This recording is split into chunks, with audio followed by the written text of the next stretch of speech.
বাকি সারা বাংলার টাকাটা কেন বন্ধ রাখা যাবে? আর রিপোর্টে বলা হয়েছে সব থেকে ভুয়ো জব কার্ড উত্তরপ্রদেশে,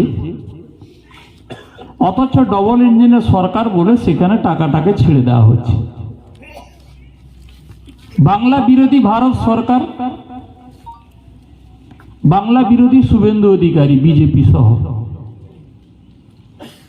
100 দিনের টাকা শুধু নয়, 1,18,000 কোটি টাকা সারা বাংলার পাওনা শুভেন্দু অধিকারী আটকে রেখেছে। আর শুভেন্দু অধিকারীর সঙ্গে যারা রাজনীতিতে যুক্ত, যারা পিংলার বিজেপি, তারা তার সঙ্গে সামিল হয়েছে। সামসরা এলাকার মানুষ যারা বিজেপি সিপিএম 100 দিনের টাকা পাননি, যারা বাড়িতে এখনো ভাঙা আবাস প্লাসের টাকাটা পাননি, আপনি প্রশ্ন করবেন না সেই সব বিজেপি নেতাকে যে ভাই আমি তো বিজেপিটা করছি, আমার টাকাটা কেন আমি পাবো না? বীরেন মাইতি যে সরকার আছে তার যদি ঢালাই রাস্তাটায় আমরা বসে থাকি, যদি আমার বাড়িতে পানীয় জলটা এসে যায়, মাঠ দিয়ে যে রাস্তাতে মানুষ যাতায়াত করতো না সেখানে ঢালাই রাস্তা হলো, তোমার বাড়ির মেয়েটা পড়াশোনার জন্য কন্যাশ্রী টাকাটা পাচ্ছে, চাষিবাসী এই এলাকার মানুষটা যখন মমতা ব্যানার্জি 2,21,000 কোটি টাকা বামপন্থের ঋণের দায়ে 48,000 কোটি টাকা সুদ দেওয়ার পরেও বাংলা মানুষের জন্য যিনি চিন্তা করেন, সেই মানুষটার মহিলার কথা আপনারা চিন্তা করবেন না?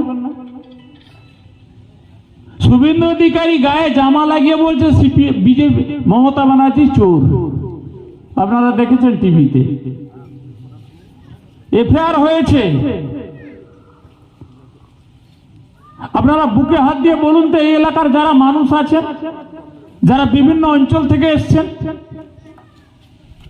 যিনি আজকাল পিংলার বিজেপির নেতা হয়েছেন, যারা এরা কতটা গঙ্গা জলে ধোয়া হলপ করে বলতে পারবেন? আরে যদি চোর হয়, রেজিস্টার চোর হচ্ছে শুভেন্দু অধিকারী। শুভেন্দু অধিকারীকে নারদার টাকা কাগজে মুড়ে নিতে দেখা গেছে। শুভেন্দু অধিকারী মন্ত্রী থাকার সময় ট্রান্সপোর্ট মন্ত্রী 7,000 কোটি টাকা দুর্নীতি করেছে। মমতা ব্যানার্জি একটা কথা নেতাজি ইন্ডোর থেকে বলেছেন যে 4 জনকে যদি আপনারা অ্যারেস্ট করেন, আমি পারি 8 জনকে অ্যারেস্ট করতে।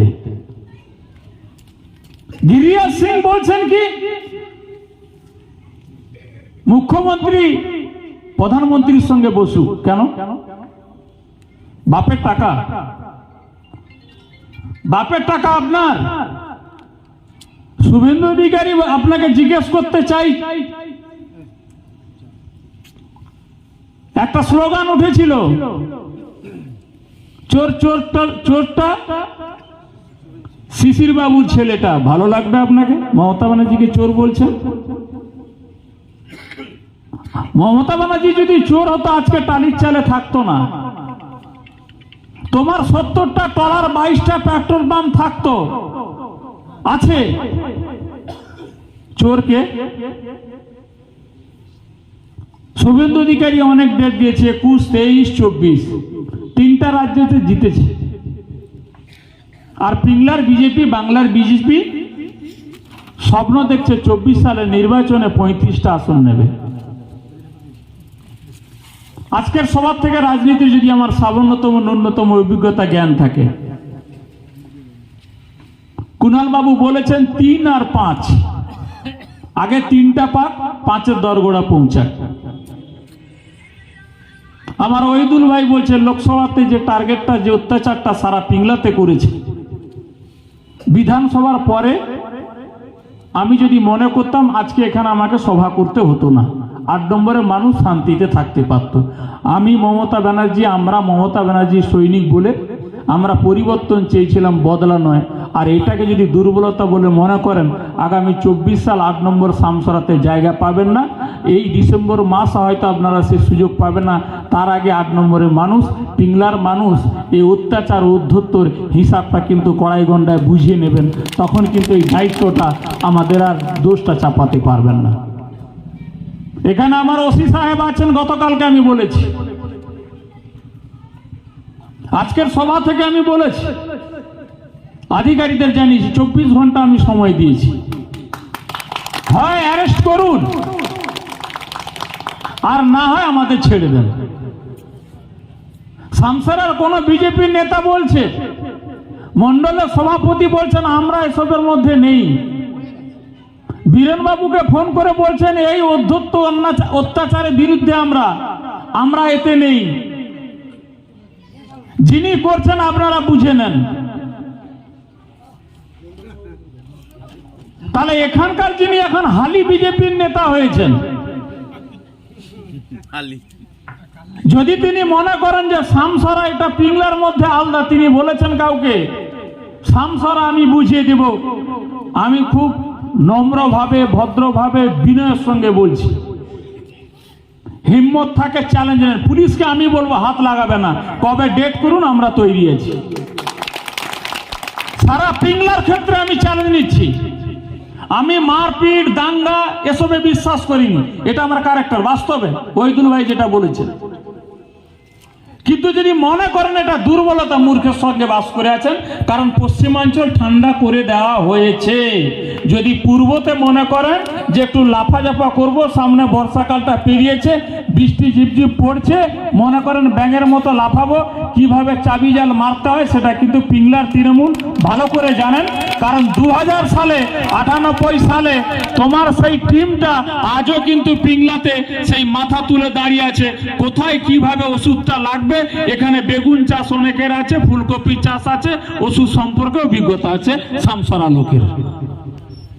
আমি এখানে মায়েদের বলছি, অনেকে কি আমাকে বীরেন্দা বলছে ভয় ভীতির মধ্যে থাকে, কিসের ভয় ভীতি? আমি কথা দিয়ে যাচ্ছি, সামসরার দায়িত্ব আমি নেব ব্লক থেকে। যে কোনো মুহূর্তে, গত পরশুদিন আমি অসুস্থ ছিলাম, আসতে পারিনি, আর আমি রাত্রে যদি ঢুকি কি হবে বিপদ কিন্তু বোঝা মুশকিল, কারণ তার ইতিহাস আগে সাক্ষী আছে 8 নম্বরে। আপনাদের ভয় করার দরকার নাই, মমতা ব্যানার্জি আপনাদের সঙ্গে আছে। আমি ফাঁকা মাঠে আওয়াজ দিতে, জনগণের কাছে ভাষণ দেওয়ার লোক নেই। আমার যতটুকু ক্ষমতা করার ততটুকু আমি বলি, আর তা করেও দেখাই। অতএব আপনাদের ভয় পাওয়ার কোনো জায়গা নেই। যারা এরকম বাদরামি করার চেষ্টা করছে, বুঝান ওদের বুঝান যে মমতা ব্যানার্জি ধর্ম দেখে না, বর্ণ দেখে না, তিনি গরিবের জন্য লড়াই করে। আর যারা চোর ডাকাত, তারাই কিন্তু এখন ওয়াশিং মেশিনে গিয়ে সাধু হওয়ার চেষ্টা করছে। বিজেপির নেতাদের প্রশ্ন করুন, পিংলাতে যারা বিজেপির হালি নেতা হয়েছেন, 10 বছর আগে কি ছিল, বর্তমান তার অবস্থানটা কোথায় আছে, উত্তর দিতে পারবে? তৃণমূলকে চোর বলছে, মমতা ব্যানার্জিকে চোর বলছে। তাই আমার অভিষেক ব্যানার্জি একটা কথা বলেছে, যে পকেট মার যদি কেউ পকেট মারি করে, সেই পকেট মার ভিড়ে গিয়ে বলছে, বলে ধর ধর ধর ধর, পকেট মারটাকে ধর। কিন্তু সেই পকেট মার তো আসল চোর হচ্ছে শুভেন্দু অধিকারী আর তার নেতারা এখানকার, তারাই বলছে তৃণমূলকে চোর। 24 সালে চিন্তা করার দরকার নেই, এটা বাংলা, এটা উত্তরপ্রদেশ, মধ্যপ্রদেশ, ছত্তিশগড়, রাজস্থান নয়। বাংলার মানুষ জানে ভালো করে, এটা বাংলার মাটি, সংস্কৃতি এখান সম্পর্কে জানে। আর বাংলাতে একটা কথা মনে রাখবেন, বাংলা দিয়ে সারা ভারতবর্ষে আন্দোলনটা শুরু হয়েছিল। 200 বছর রাজত্ব করা ইংরেজকে সরানোর মূল বাংলা থেকে শুরু হয়েছিল, মেদিনীপুর থেকে। আর মমতা ব্যানার্জি জোটের নামটা দিয়েছে ইন্ডিয়া। এই মমতা ব্যানার্জির আন্দোলনে সারা ভারতবর্ষে বিজেপি, মোদী, অমিত শাহ ছারখার হয়ে যাবে, বুঝতে পারবে মমতা ব্যানার্জি কি জিনিস। আপনাদের কাছে আমি একটা অনুরোধ করব, সংঘবদ্ধ হয়ে থাকুন। আমার কথাতে যাওয়ার দরকার নেই, বীরেন বাবুর কথাতে যাওয়ার দরকার নেই। যদি মমতা ব্যানার্জি আপনার বাড়ির জন্য, আপনার পরিবারের জন্য উন্নয়নটা করে থাকেন, মমতা ব্যানার্জির ক্ষেত্রে আপনাকে চিন্তা ভাবনা করতে হবে। আর এই লোকসভাতে বুঝিয়ে দেন, সামসরাতে অনেক অভিনয় ছল চাতুরি করে এখানে ভোট নেওয়া হয়েছে পঞ্চায়েত নির্বাচনে। আমি পারলে নির্বাচনে নমিনেশন করতে পারতো না পিংলা, আমি বুথে বুথে বলেছিলাম মানুষ গণতান্ত্রিক পদ্ধতিতে ভোট হোক, সেটা কিন্তু পিংলাতে হয়েছে। আর লোকসভাতে আমরা বুঝিয়ে দিতে চাই, সামসরা যথেষ্টভাবে পিংলা 8 নম্বরের মধ্যে তারা যোগ্য বিধানসভার মধ্যে দিয়েছে। গত বিধানসভা আমার বিশ্বাস আপনাদের যে এখানে যারা আমার 8 নম্বরের নেতৃত্বরা আছেন একটু সংঘবদ্ধ হন। কোন সময় কোন টাইমে 8 নম্বর অঞ্চল তথা পিংলায় যে কোনো জায়গায় আমার তৃণমূলের কর্মীরা যদি আক্রান্ত হয়, আমরা কিন্তু প্রথমে মারতে যাব না। আমরা মমতা ব্যানার্জির সৈনিক, আমরা অত্যাচারে যাব না। কিন্তু আমরা আক্রান্ত হলে আমরা গান্ধী কিন্তু নেই যে এক গাল মারলে আরেক গাল বাড়িয়ে দেব, আমরা এটা পারবো না। আমরা নেতাজি সুভাষের মতো আরম্ভটা করলে তখন কিন্তু কোনো অসুবিধা বলে মনে করবেন না। আমি একটা কর্মসূচি দিয়ে যাচ্ছি অঞ্চল সভাপতিকে, বীরেন বাবুকে। আগামীকাল পুলিশ ব্যবস্থা নেবেন বলেছেন, আমি আজকেও আপনাদের মাধ্যমে বললাম। পরশুদিন আমাদের আবার কর্মসূচি আছে। আর যেসব হারমাদরা, যারা জামা পরিবর্তনকারী হারমাদ, বীরেন বাবুকে আঘাত করা মানে পিংলার ব্লকে আঘাত করা। এটা 8 নম্বর সামসারার লোক ভাববেন না যে বীরেন বাবু আক্রান্ত হয়েছে, এটা ব্লকের দায় নেই, এটা ব্লকের নেতা উনি। আমি বলবো না হিসেব, আপনারা আস্তে আস্তে অঙ্কটা 1 সপ্তাহ 10 দিনের মধ্যে মিলিয়ে দেখবেন, তারপরে যা বলার বলবেন। আপনারা শুধু সংঘবদ্ধ থাকুন। আর যারা এই জঘন্য কাজের সঙ্গে যুক্ত, এলাকায় ঢুকলে পুলিশকে খবর দেন, আমাদেরকে খবর দেন, বাকি আমরা আগামী দিনে কর্মসূচিতে করব। তবে আগামী 8 তারিখ 9 তারিখ জেলা পরিষদ ভিত্তিক আমাদের বৈঠক, প্রশিক্ষণ শিবির।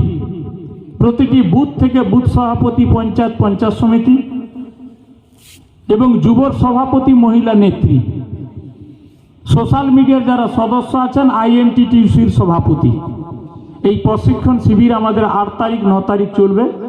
মাননীয় বিধায়ক অজিত মাইতি মহোদয় থাকবেন, মন্ত্রী মহোদয় আমাদের মানসবাবু থাকবেন। অজিতবাবু আসতে পারেননি, বিভিন্ন কাজের মাধ্যম দিয়ে হয়তো তিনি আসবেন। আপনাদের কোনো জায়গায় সংকুচিত হওয়ার কোনো জায়গা নেই। আর 2024 সাল তো অনেক বাকি আছে, যা 4 মাস 3 মাস সময় আমরা সাংগঠনিকভাবে বুঝিয়ে নেব এবং উদ্ধত্ত করলে আমরা তার যোগ্য জবাব দেব। এইটুকু কথা বলে মমতা ব্যানার্জির নামে জয়ধ্বনি দিয়ে আমরা সবাই শেষ করব। সবাই একসঙ্গে সবাই বলুন, এই আওয়াজটা শুধু সামসারা নয়, পিন্ডই আমার বিজেপির যত যারা নেতা আছেন সব পিংলাতে আওয়াজটা একসঙ্গে যাবে। বলুন, বন্দে মাতরম, বন্দে মাতরম, বন্দে মাতরম। বীরেন মাইতির উপরে অত্যাচার হলো কেন? বিজেপি জবাব চাই, জবাব দাও। বিজেপি বীরেন মাইতির উপরে অত্যাচার করলো কেন? জবাব চাই, জবাব দাও। জবাব তোমায় দিতে হবে, জবাব তোমায় দিতে হবে। জবাব না দিলে তোমাকে ছাড়ছি না, ছাড়বো না। মমতা ব্যানার্জি জিন্দাবাদ, মমতা ব্যানার্জি জিন্দাবাদ, অভিষেক ব্যানার্জি জিন্দাবাদ, অভিষেক ব্যানার্জি জিন্দাবাদ। বন্দে মাতরম, বন্দে মাতরম, বন্দে মাতরম। আমরা রোডটা শুরু করব সামনে।